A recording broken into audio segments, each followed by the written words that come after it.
We're now looking at a very attractive lot of 1939 New York World's Fair promotional brochures put out by European countries to promote tourism to their country at their national buildings at the World's Fair.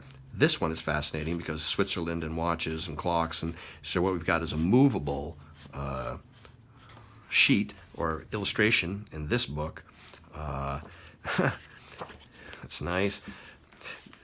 These would have been handed out, no doubt, to any person who walked into one of the buildings and looked around. They could have picked up a brochure to take with them.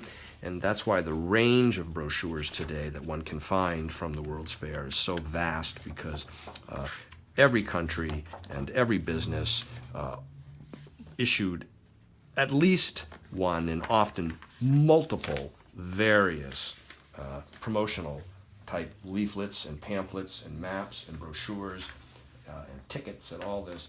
And it makes for a fascinating collecting area today.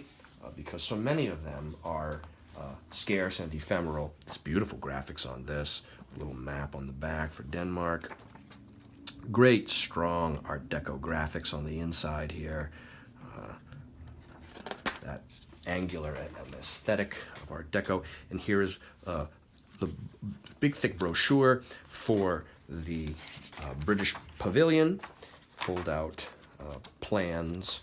A couple of them, I think. Yes, here's one of the public welfare building. Oh, here's another one, too. Plan of the whole pavilion, actually. Looks like they might have brought the Magna Carta with them to this. And here's another one. And then we have actually tucked into this what appears to be a duplicate of that. So there's two of them in this lot. This one here is in rather fragile condition with some old tape repairs on it. But at any rate, this lot here of the World's Fair ephemera is now currently available online from me, Brian DeMambro.